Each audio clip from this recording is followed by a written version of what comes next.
Okay guys, Hantu Bonceng 2.0 dah mula. Jom kita tengok sama-sama. Yeah. Jangan lupa kita cek suhu dulu. On. Jom. Yeah. Siapa punya kerja ni? Selamat datang dan selamat kembali.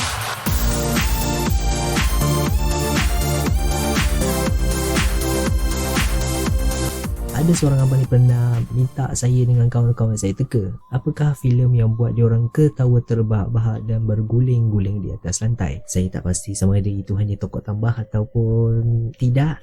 Kita orang teka punya teka tak dapat, jadi abang tu cakap lah, filem yang buat diorang ketawa terbahak-bahak dan berguling-guling atas lantai adalah filem pertama, Hantu Bonceng. Ya, saya tak tahu apakah reaksi diorang kalau tengok yang sequel ni. Ya, mungkin lagi teruk. Alright, Assalamualaikum dan salam sejahtera. Hi, Syaf Farizal here. Today, Syaf reviews Hantu Bonceng 2.0. Ditayangkan di Astro-First, ini adalah filem daripada Excellent Pictures dan pengarahnya adalah Datuk Yusri Abdul Halim, dan Hantu Bonceng 2.0 dibintangi oleh Zizan Razak, Tayyudin Maka, Syihah Zikir, Erin Abdullah, Uncle Chu Kinwa, Alto Zero, Joey Daud, Achong Sweet Child, Sanggita Krishnasamy dan lain-lain. Sebuah sequel daripada filem yang pertama dengan tajuk yang sama cuma tambah 2.0 di belakangnya. Kali ini mengisahkan mengenai Amran dan juga Kunyit dalam perjalanan ingin pergi ke sebuah destinasi percutian, namun tidak disangka-sangka berlaku masalah kepada motor Kunyit. Jadi terpaksalah Amran, Kunyit dan awetnya bermalam di sebuah hotel yang cukup misteri dan juga keras sebab diperbuat daripada batu. Sepanjang penginapan mereka diganggu oleh hantu yang bernama Sally. Dengan bantuan pemilik hotel itu, iaitu Ayu lakonan Syihah Zikir, mereka perlu cari jalan untuk keluar dari tempat itu dan pada masa yang sama membantu Ayu menyelesaikan kes di sebalik hantu Sally. Itulah dia sinopsis yang saya boleh bagi setelah saya tonton filem itu. Sebelum kita teruskan, saya nak ucapkan selamat datang kepada subscribers baru dan selamat kembali kepada subscribers lama. Terima kasih kerana sudi tonton video ini, dan kepada yang belum subscribe ke channel ini, please consider subscribe to my channel jika rasa berbaloi. Tiada paksaan, terpulang kepada anda untuk subscribe atau tidak. Ya. Jadi mari kita jangan masa, mari kita teruskan pada pendapat saya terhadap Hantu Bonceng 2.0. Jadi dengan harga RM15.90, adakah berbaloi untuk saya tonton? Susah saya nak kata. Saya rasa macam kurang sikit lah sebab saya tidak dapat fun yang saya harapkan untuk tonton, you know. Alright, benda pertama yang saya nak cakap ialah, siapa yang mengada-ngada nak buat sequel ni? Siapa yang mengada-ngada nak buat filem ni? Siapa yang tulis skrip ni? Siapa yang mengada-ngada nak buat filem ini? Jadikan dia buat master. Kalaulah saya seberani itu kan, berangan apa jadilah. Alright, benda pertama yang saya nak katakan terhadap filem ni adalah the audio.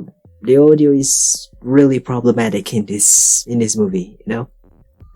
Okay, saya akan kurangkan bahasa Inggeris saya sebab dah ada orang tegur. Kenapa? Apa salahnya saya cakap bahasa Inggeris? Audio filem ini bagi saya memang agak mengganggu untuk saya enjoy tonton filem ni. Memang struggle untuk tontonan pertama saya. Masa tontonan pertama tu saya tonton waktu siang dan sekitar tempat saya agak aktif sikit. Jadi saya perlukan tontonan kedua yang pada waktu malam. Jadi masa tu tenang sikit. Jadi saya dapat dengar lah juga apa yang nak disampaikan. Sebelum-sebelum ni kalau saya tengok kat Astro-First, kurang-kurangnya filem yang saya tonton tu akan ada subtitle di bawah. Jadi tak ada masalah untuk saya dengar atau tidak. Sekurang-kurangnya saya dapat baca lah apa yang tertera di kaca TV tu. Jadi cukup lah apakah konteks yang saya perlu faham. Tapi untuk filem ni tiada subtitle, jadi struggle lah untuk saya dengar apa benda yang tengah berlaku dalam filem tu kan. Kedua yang saya nak mention adalah dari segi penyuntingannya. Apa yang dah jadi masa kat Posro.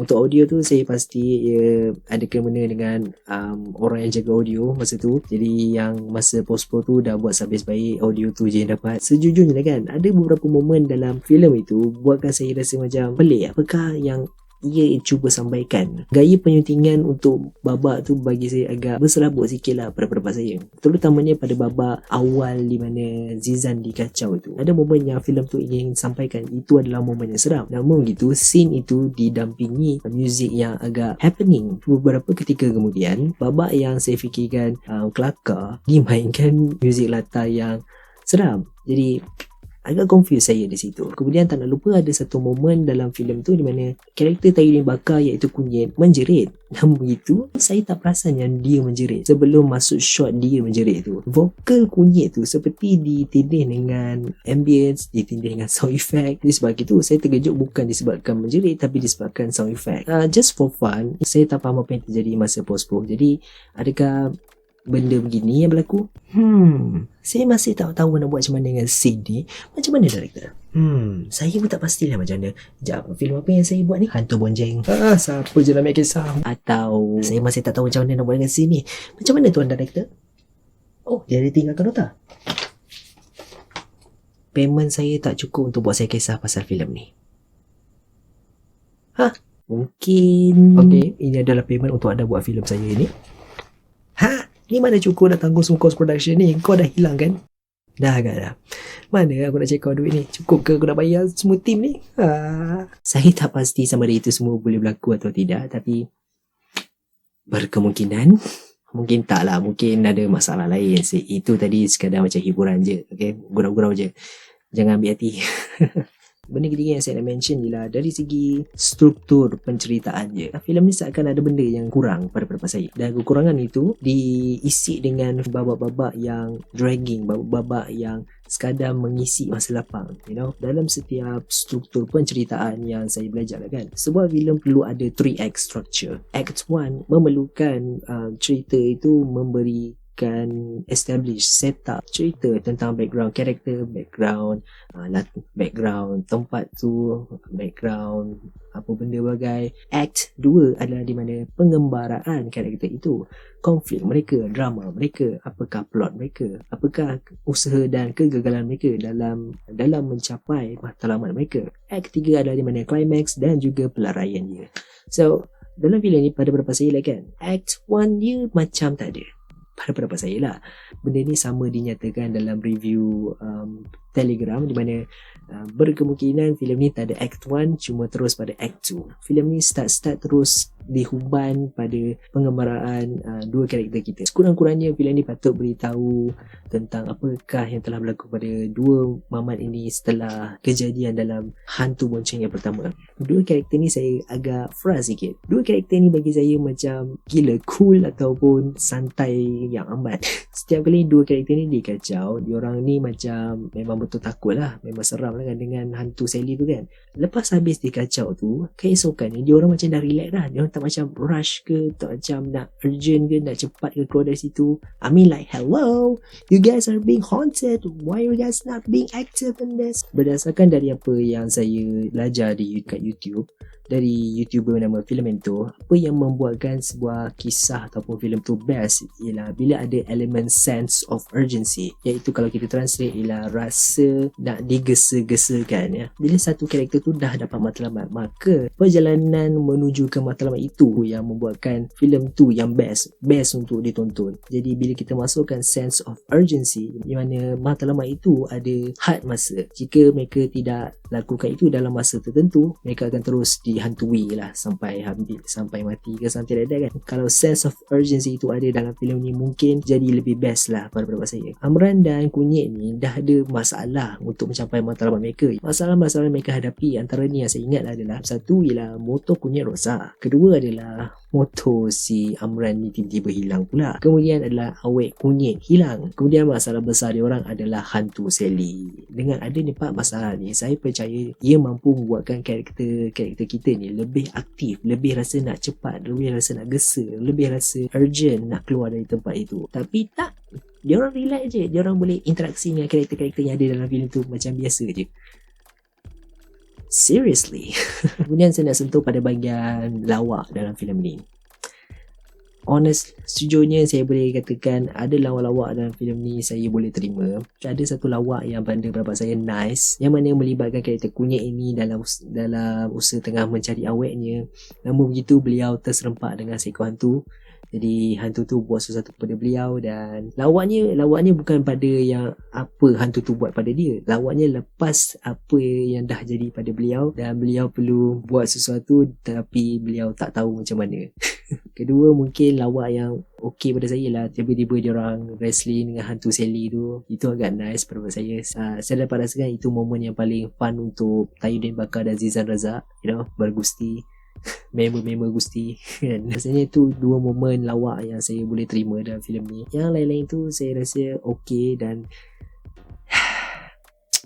sama seperti dalam review saya dalam 10 tips tipu mini. Boleh tak kalau saya minta penghibur tanah air, please stop, just stop using this double meaning jokes. Lawak double meaning ni rasanya dah cukup lapuk, dah sampai tari luput je lah pada pendapat saya. Dulu tu mungkin memang lawak, tapi sekarang rasa macam malu nak dengar pada pendapat saya. Dah cukup lah. Okay, please just find something new to make fun of. Okay, just stop this double meaning. Tengok dah speaking lah.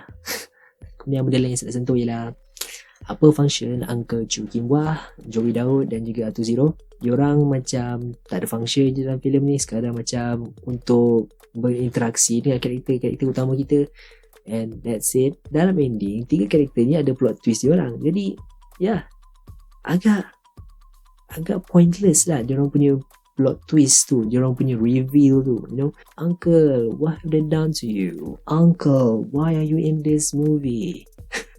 Macam rapat pula, padahal shoot sekali je dengan dia. Lakonan pada pendapat saya tak ada masalah. Saya percaya diorang dah bagi 100% untuk filem ni, tapi saya tak pasti sama ada 100% diorang tu berbaloi atau tidak. Okay, berbaloi sangat-sangat lah.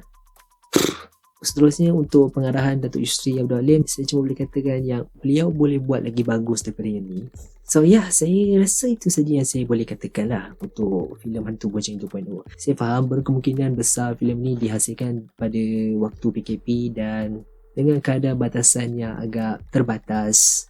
Saya faham, tapi bagi sesuatu yang selayaknya dipanggil filem 2021 dan bukan filem 2010, 2015 dan sekitar tahun tu, tak salah kan saya kata begitu kan.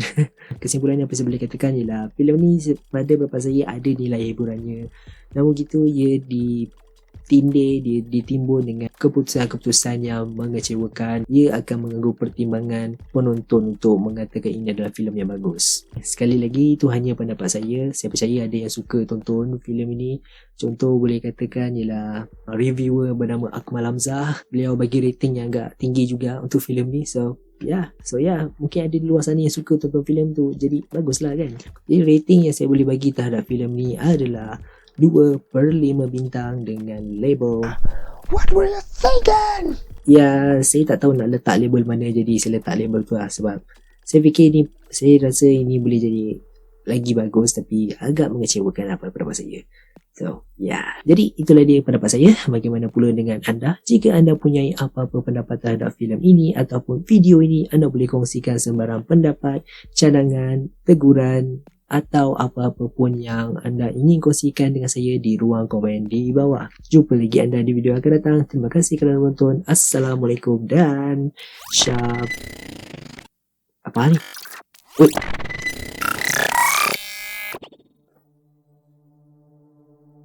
Apa benda tu? Shaf out. Wait, Shaf. Apa benda tadi tu?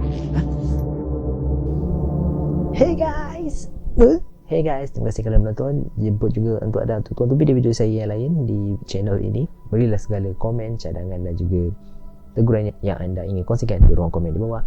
Jangan lupa untuk like, share dan subscribe ke channel ini. Jumpa lagi anda di video akan datang. Terima kasih kerana menonton. Bye bye.